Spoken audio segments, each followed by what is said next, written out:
નમસ્તે વિદ્યાર્થી મિત્રો, હું ભાવેશ વાળા આજના વિડીયો લેક્ચરમાં દરેક વિદ્યાર્થી મિત્રોનું હાર્દિક સ્વાગત કરું છું. વિષય બાયોલોજી, ચેપ્ટર નંબર 18 દેહ, જળ અને પરિવહન. તો વિદ્યાર્થી મિત્રો, આજે વાત કરીશું ઇસીજી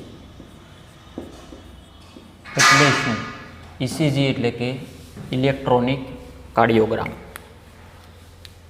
તો ઇસીજી વિશે માહિતી આપું. ઇસીજી વિશે માહિતી આપો.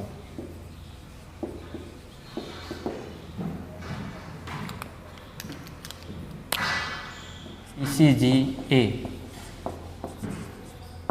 હદચક્ર દરમિયાન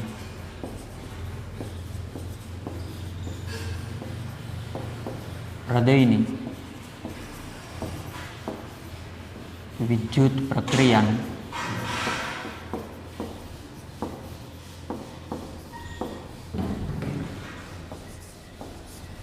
આલેખન છે.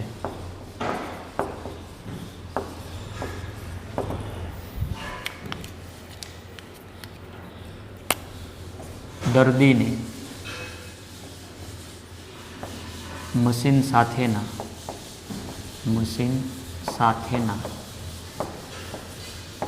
3 ઇલેક્ટ્રોડ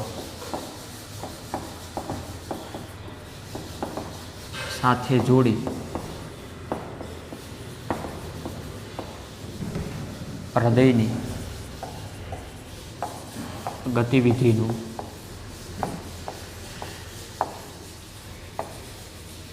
આલેખન કરવામાં આવે છે.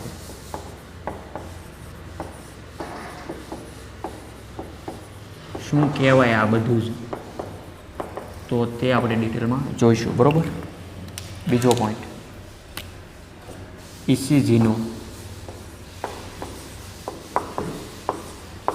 દરેક ઉન્નત P થી T સુધી ઓળખાય છે, જે હૃદયની વિશિષ્ટ વિદ્યુત ક્રિયાવિધિ સાથે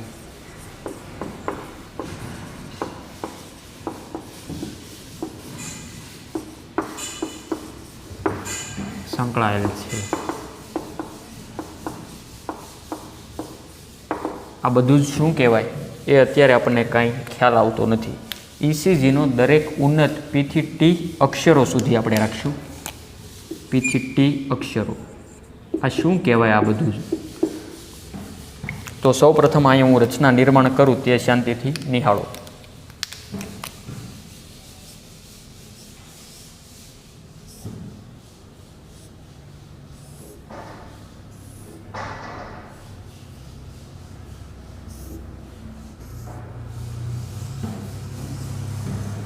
આવું તમને જોવા મળશે, હા કે ના, ઇસીજીમાં. તો આ અક્ષરો ખાસ યાદ રાખજો. આ છે P, Q, R, આ S અને T. હવે જોઈએ વર્ણન. ઇસીજી એ હદચક્ર આપણે ઓલરેડી આગળ જોઈ લીધું. ઇસીજીમાં તમે ડૉક્ટર પાસે ગયા હો તો આ રીતના ટીવી હશે અને શરીર ઉપર આવા વિવિધ ઇલેક્ટ્રોડ લગાડેલા હોય. ક્યાં લગાડેલા હોય તે પણ આપણે ડિટેલમાં જોઈ. ઇસીજી એ હદચક્ર દરમિયાન હૃદયની વિદ્યુત પ્રક્રિયાનું આલેખન છે. મતલબ કે હૃદયની વિદ્યુત પ્રક્રિયાનો આલેખ આપે આવો કંઈક, આવો સતત હાલતો હોય, આવો તમે જોયો છે. અને આ જો સીધો આમનામ થઈ જાય તો વ્યક્તિનું મૃત્યુ જાહેર થાય, હા કે ના? આવું તમે જોયું હશે, મૂવીમાં પણ જોયું છે. દર્દીને મશીન સાથેના 3 ઇલેક્ટ્રોડ, ક્યાં 3 ઇલેક્ટ્રોડ? 3 ઇલેક્ટ્રોડ સાથે જોડી, પણ કઈ જગ્યાએ? તો યાદ રાખજો, બંને કાંડા અને ડાબા પગની ઘૂંટી સાથે જોડાય. ક્યાં જોડાય? અને બંને કાંડા અને ડાબા પગની ઘૂંટી સાથે જોડી દર્દીને મશીન સાથેના 3 ઇલેક્ટ્રોડ સાથે જોડી બે કાંડા અને ડાબા પગની ઘૂંટી સાથે જોડી હૃદયની ગતિવિધિનું આલેખન કરવામાં આવે. આના આધારે બધું નક્કી થાય. ઇસીજીનો દરેક ઉન્નત પીથી ટી અક્ષરો સુધી ઓળખાય. આ પી ક્યુ, આનું અંતર, આના વચ્ચે અંતર, તેના આધારે બધા જ રોગોનું નિરીક્ષણ થાય, નિદાન થઈ શકે. હૃદય રિલેટેડ તો હૃદયની વિશિષ્ટ વિદ્યુત ક્રિયાવિધિ સાથે સંકળાયેલ છે. એટલું સમજાય થોડું થોડું તો કે હાલશે, બસ હાલવું જોવે થોડું થોડું. બીજું, પી તરંગને કર્ણકની ઉત્તેજના સ્વરૂપે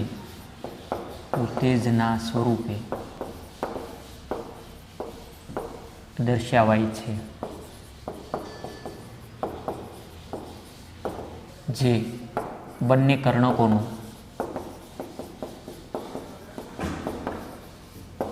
સંકોચન દર્શાવે છે.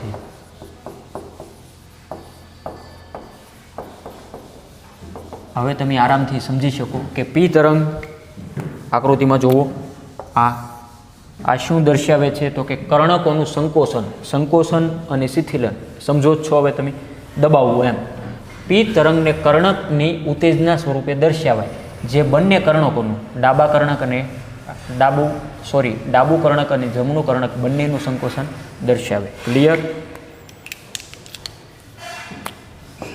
ક્યુ આર એસ આ ત્રણેયને સંયુક્ત રીતે ક્યુ આર અને એસ આ ત્રણેય સાથે લઈએ એટલે કે સંકુલ નામ આપી દી. ક્યુ આર એસ સંકુલ ક્ષેપકોના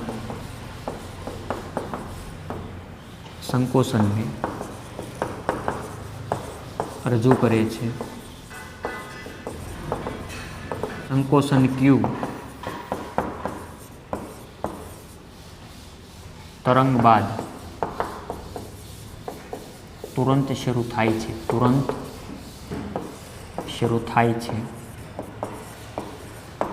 અને સિસ્ટોલની શરૂઆતનો સંકેત આપે છે.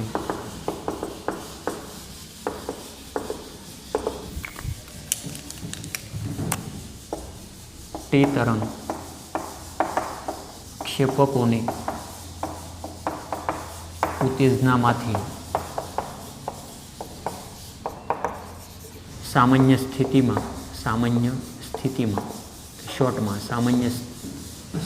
સ્થિતિમાં પાછા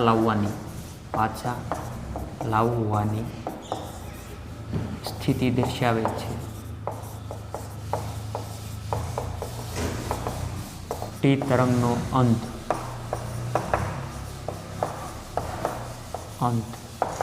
સિસ્ટોલની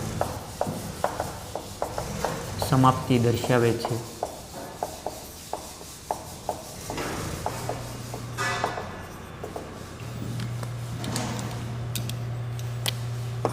ચોક્કસ સમય મર્યાદામાં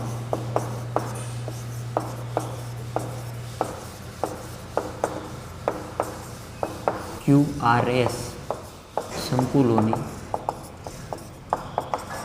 સંખ્યા ગણવાથી કોઈ એક વ્યક્તિનો હૃદય સ્પંદન દર મળે છે. અને લાસ્ટ પોઈન્ટ, ECGમાં જોવા મળતી અનિયમિતતાઓ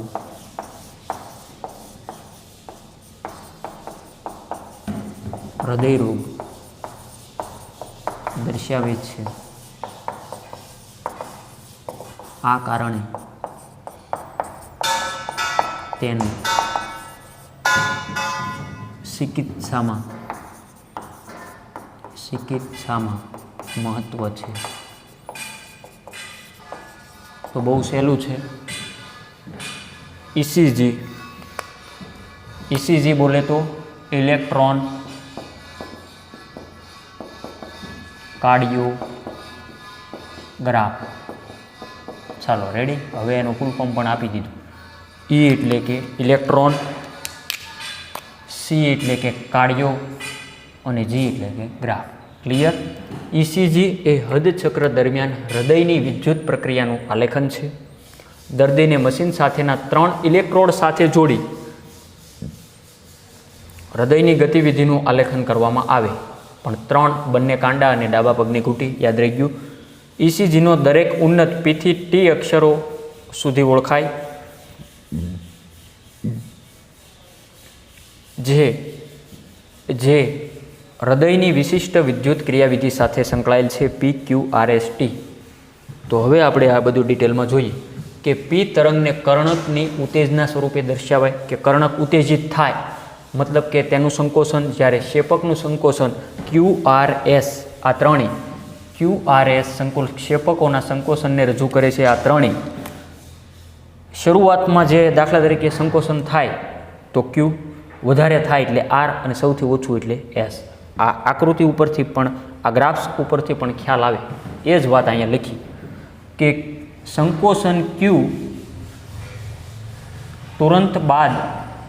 તુરંત શરૂ થાય અને સિસ્ટોલની શરૂઆત થાય. સિસ્ટોલ અને ડાયસ્ટોલ સમજો છો. સિસ્ટોલ એટલે શું? સંકોચન. એટલે કે સિસ્ટોલની શરૂઆતનો સંકેત આપે છે. ક્યાંથી થાય? અહીંથી જ થાય ને ભાઈ, ક્યુથી જ થાય કે નહીં? અને ટી તરંગ એ આ છે, એ ક્ષેપકોની ઉત્તેજનામાંથી સામાન્ય સ્થિતિમાં પાછા લાવવાની સ્થિતિ દર્શાવે છે. આ નોર્મલ સ્થિતિ છે. ફરી પાછી અનુક્રમે કર્ણકો સિસ્ટોલ થાય, ક્ષેપકો સિસ્ટોલ થાય, નોર્મલ સ્થિતિ. આવું બધું સતત થાય એટલા માટે આ રીતે આખો ક્રમ જળવાઈ રહે. ક્લિયર? ટી તરંગ ક્ષેપકોને ઉત્તેજનામાંથી સામાન્ય સ્થિતિમાં પાછા લાવવાની સ્થિતિ દર્શાવે છે. ટી તરંગનો અંત સિસ્ટોલની સમાપ્તિ દર્શાવે છે. ચોક્કસ સમય મર્યાદામાં QRS, આ ત્રણેય સંકુલોની સંખ્યા ગણવાથી કોઈ એક વ્યક્તિ રાખજો ને,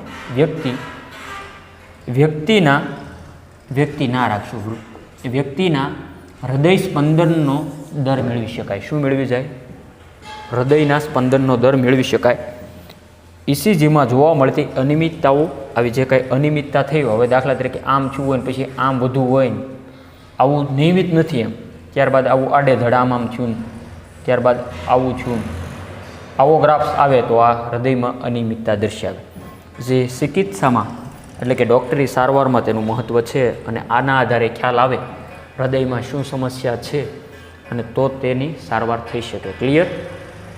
તો ઇસીજી વિશે માહિતી આપો તો એટલી વસ્તુ વ્યવસ્થિત લખવાની. સૌ પ્રથમ આ આકૃતિ એક દોરવાની છે. આ વધારાની આકૃતિ સાઈડની કોઈ દોરવી જરૂરિયાત નથી. વ્યવસ્થિત અક્ષરોમાં લખો.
હવે વાત કરીએ બેવડું પરિવહનમાં ધમની અને શિરાની અંતસ્થ રચના ટૂંકમાં વર્ણવો.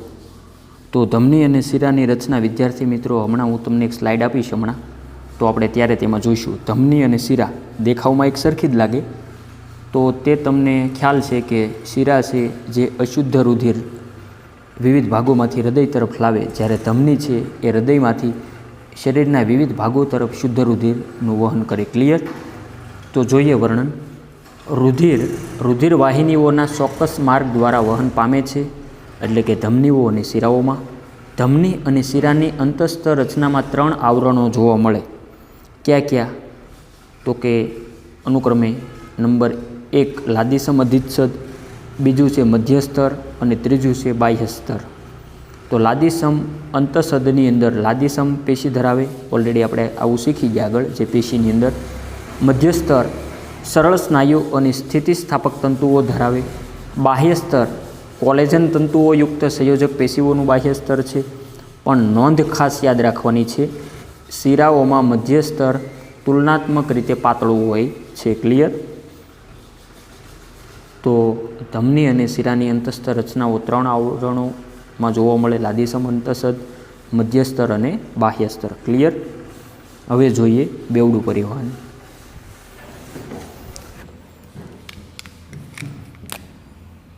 બેવડું પરિવહન.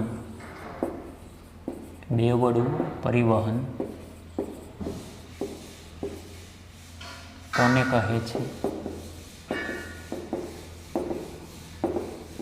બેવડા પરિવહનનો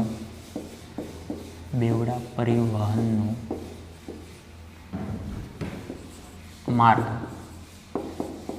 આકૃતિ સહ સમજાવો. બેવડું પરિવહન એટલે શું અને બેવડા પરિવહનનો માર્ગ આકૃતિ સહ જોવાનો છે. તો શરૂઆત કરીએ. માનવ પરિવહન તંત્ર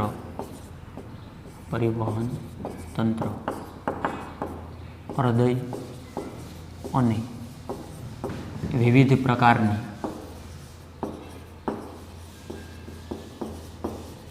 વાહિનીઓ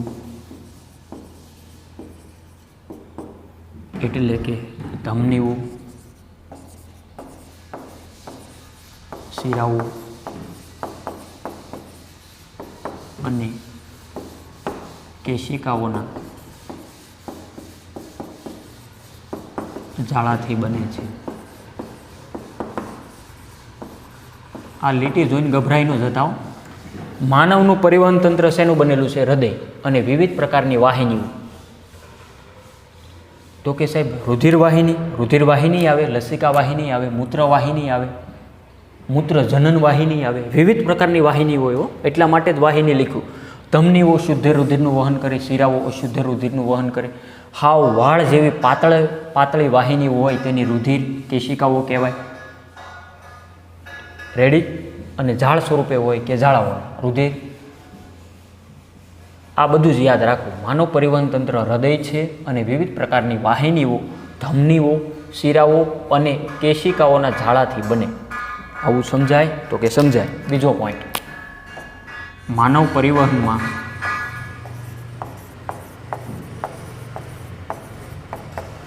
ઓક્સિજનયુક્ત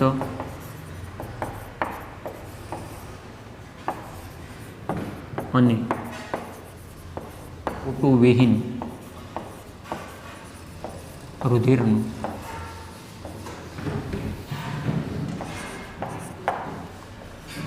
પરિવહન અલગ અલગ થાય છે તેને બેવડું પરિવહન કહે છે.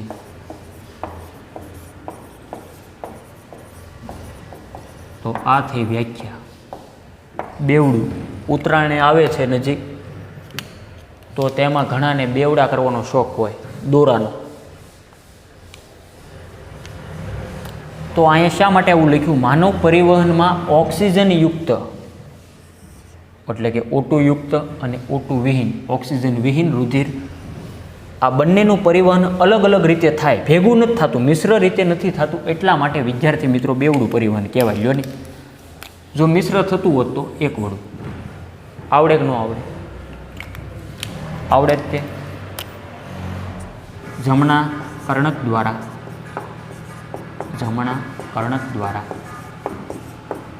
પંપ કરવામાં આવેલ રુધિર ફુફુસીય ધમનીમાં દાખલ થાય છે જ્યારે ડાબું કર્ણક રુધિરને મહાધમનીમાં પંપ કરે છે. તો કે આ સાહેબ નવું છે? ભાઈ નવું નથી. આગળની આકૃતિ તમે જોઈ છે હૃદયની. ન જોઈ તો અહીંયા આપણે શોર્ટમાં ખાલી જોઈએ. આવું હૃદય હતું, આવા 4 ખંડો હતા. યાદ છે? યાદ છે. જમણું કર્ણક આર્યુ, ડાબું કર્ણક આર્યુ, જમણું કર્ણક, ડાબું કર્ણક. જમણા કર્ણક દ્વારા પંપ કરવામાં આવે એટલે કે એનું પ્રેસ થાય તો ફુફુસ્ય ધમનીમાં રુધિર દાખલ થાય. ફુફુસ્ય ધમની આપણે આગળ આવ્યું જોયું હતું, યાદ છે તમને? આગળના લેક્ચરની અંદર મેં ઓલરેડી આકૃતિ દર્શાવી હતી. જ્યારે આ ખાલી અત્યારે આવી સમજણ ખાતર દર્શાવું, શબ્દ ગોખવાનો પડે ને એટલા માટે હો. બાકી આપણે શીખી ગયા બધું જ ડિટેલમાં. રેડી?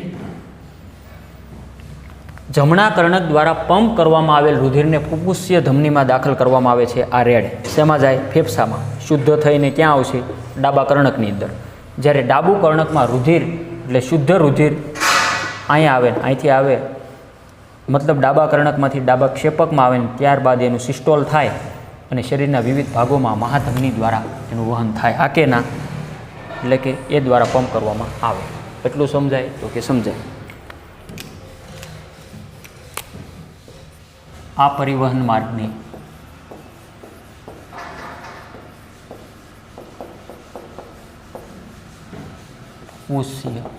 ફુફુસ્ય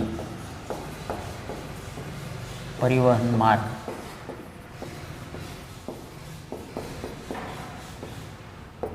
કહે છે. શા માટે આવું નામ આપ્યું? અંદાજ લગાડો. આ બ્લડ ક્યાં જાય છે? ફેફસાની અંદર. ફેફસાની અંદર શા માટે જાય છે? શુદ્ધ થવા માટે. હા કે ના? તો આ પરિવહન માર્ગને ફુફુસ્ય પરિવહન કહેવાય. તો કે કહેવાય.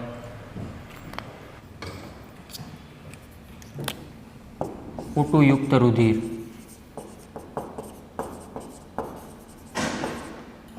મહાધમની દ્વારા ધમનીઓ, ધમનિકા અને રુધિર કેશિકાઓના ઝાડામાંથી પેશીઓમાં આવે છે.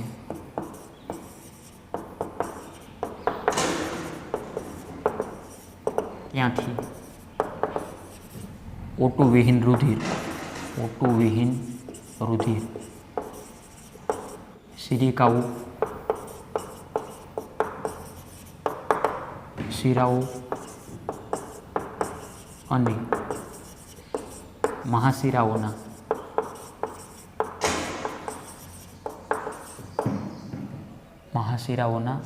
તંત્ર દ્વારા એકઠું કરાય એટલે કે ભેગું કરાય જમણા કર્ણકમાં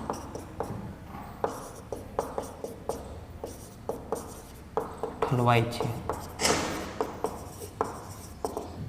આને પ્રણાલીગત અથવા દૈહિક પરિવહન કહે છે. તો આ મુદ્દામાં થોડોક આપણને ડાઉટ હોય તેવું લાગી રહ્યું છે, ભલે લાગતું કડીક. એ હમણાં સ્લાઇડમાં આકૃતિ આપીશ ને એટલે ક્લિયર થઈ જશે. પહેલાં આ વસ્તુઓ બધી જ ક્લિયર કરી લો. બેવડું પરિવહન કોને કહેવાય અને બેવડા પરિવહનનો માર્ગ આકૃતિ સહ સમજાવો એટલે આકૃતિ જોવાની જ છે, એ તો એક નક્કી જ થઈ ગયું. માનવ પરિવહન તંત્ર હૃદય વિવિધ પ્રકારની વાહિનીઓ, ધમનીઓ, શિરાઓ અને કેશિકાઓના ઝાડાથી બને છે. તો કે બને છે. માનવ પરિવહનમાં ઓક્સિજનયુક્ત અને ઓક્સિજન વિહીન રુધિરનું પરિવહન અલગ અલગ થાય એટલા માટે બેવડું પરિવહન કહેવાય. જમણા કર્ણક દ્વારા પંપ કરવામાં આવેલ રુધિર ફુફુસ્ય ધમનીમાં દાખલ થાય. આકૃતિ સહ મેં તમને લાઈવ ડેમોન્સ્ટ્રેશન આપ્યો. જ્યારે ડાબું કર્ણક રુધિરને મહાધમનીમાં પંપ કરે છે અને ધકેલે છે અને આ પરિવહનને ફુફુસ્ય પરિવહન માર્ગ કહેવાય. ક્લિયર? હવે અહીં બીજી વ્યાખ્યા આવી રહી છે, પ્રણાલીગત અથવા દૈહિક પરિવહન એટલે શું? તો તેની વાત કરીએ. O2 યુક્ત રુધિર મહાધમની દ્વારા, મહાધમની કઈ છે? આમાં O2 યુક્ત રુધિર હોય તો કે હોય. ધમનીઓ એ તો સમજાય, ધમનિકા આ બધી જે ઠોંગા નીકળે એક પ્રકારની ધમનિકા સમજો, અને આમાંથી જે નીકળે હાવ સૂક્ષ્મ વાળ જેવી એ છે કેશિકાઓ. આવું સમજાય. આ મુખ્ય મહાધમની, એના જે પેટા પ્રકાર નીકળ્યા ધમનિકાઓ, અને નાની નાની રુધિર કેશિકાઓ, અને છેલ્લે આખું ઝાડ સ્વરૂપે. અને કેશિકાઓના ઝાડામાંથી પેશીઓમાં આવે છે. ક્યાં આવશે? પેશીઓમાં. આગળની આકૃતિ યાદ કરો, કંઈક હૃદય હતું, નીચે પેશી દર્શાવી હતી, હમણાં જોઈશું એટલે તમને યાદ આવશે. અને ત્યાંથી પેશીઓમાં આવે, અને ત્યાંથી O2 વિહીન રુધિરની આપલે થઈ જશે. O2 વિહીન રુધિર છે એ સિરિકાઓ એટલે કે શિરાઓના પેટા ભાગ, મુખ્ય શિરા, નાની નાની શિરાઓ ભેગી થઈ એટલે સિરિકાઓ, અને છેલ્લે બધી જ ભેગી થાયને એકમાં જે ખુલે મહાશિરાઓમાં, એટલે કે મહાશિરાઓના તંત્ર દ્વારા એકઠું થયેલું આવું રુધિર ક્યાં આવશે? જમણા કર્ણકમાં ઠલવાય. જમણું કર્ણક ક્યાં હતું? અહીંયા બધું અશુદ્ધ રુધિર આવે.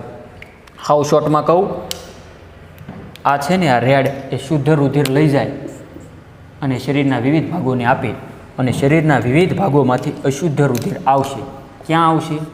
મહાશિરામાં જ આવે ને. લે યાદ કરો, આ બધું શીખી જ ગયા તમે, ના ન પાડતા. આમાં દાખલ થાય મહાશિરામાં. આ બધું શુદ્ધ થઈ, આ શુદ્ધ થઈને આમ વહેશે, બાકીનું આવશે. આ રીતના આખું ચક્ર ચાલ્યા કરશે. હા કે ના? તો કે હા. અને આને પ્રણાલીગત અથવા દૈહિક પરિવહન કહેવાય. એટલું સમજાય. હવે આકૃતિ ઉપરથી આપણે સમજી લઈએ, અને બાકીના 2-3 મુદ્દા છે તે પણ આકૃતિ ઉપરથી જોઈ લઈએ. સૌપ્રથમ પહેલાં આ એટલી વસ્તુ વ્યવસ્થિત લખી લો. રેડી?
વિદ્યાર્થી મિત્રો, બેવડું પરિવહનનું આપણે વર્ણન હમણાં જોયું, છતાં પણ એકવાર ક્વિક રિવિઝન લઈ લઈએ.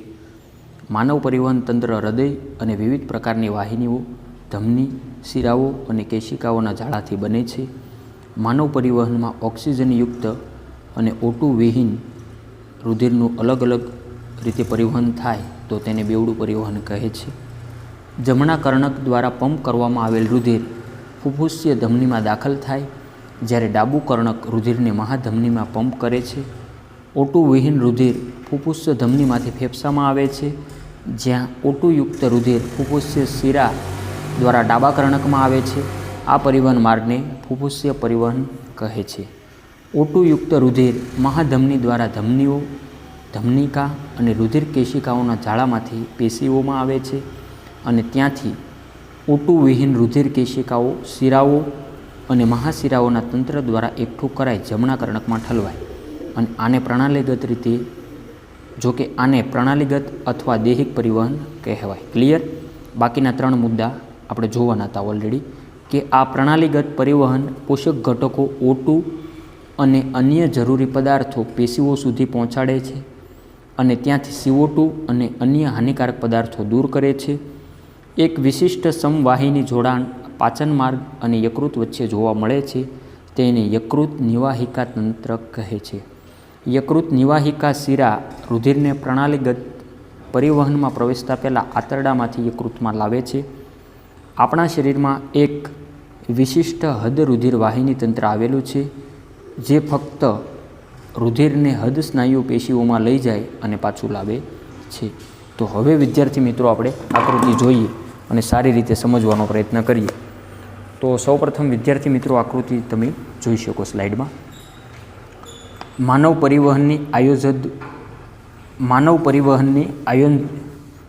પરિવહનની આયોજનબદ્ધ રૂપરેખા. તો તેમાં ફેફસા દર્શાવેલું છે, હૃદય દર્શાવેલું છે. તો તેમાં કંઈક નામ આપેલા છે, LA, LV, RA, RV. એ એટલે કે એટ્રિયલ, મતલબ કે કર્ણકનું નામ છે એનો પ્રથમ અક્ષર. V એટલે કે V ઉપરથી ક્ષેપકનું નામ છે. L એટલે લેફ્ટ, ડાબું કર્ણક. V એટલે કે ક્ષેપક, ડાબું ક્ષેપક. RA જમણું કર્ણક અને RV જમણું ક્ષેપક. રેડી? હૃદય તો હૃદય જ છે. રેડી? ત્યારબાદ ઉપરની તરફ ફેફસા અને નીચેની બાજુ રુધિર કેશિકાઓ આવેલી છે. તે વાત કરતાં એકવાર આપણે નામકરણ જોઈ લઈએ વ્યવસ્થિત. ફેફસા જોયું છે. ત્યારબાદ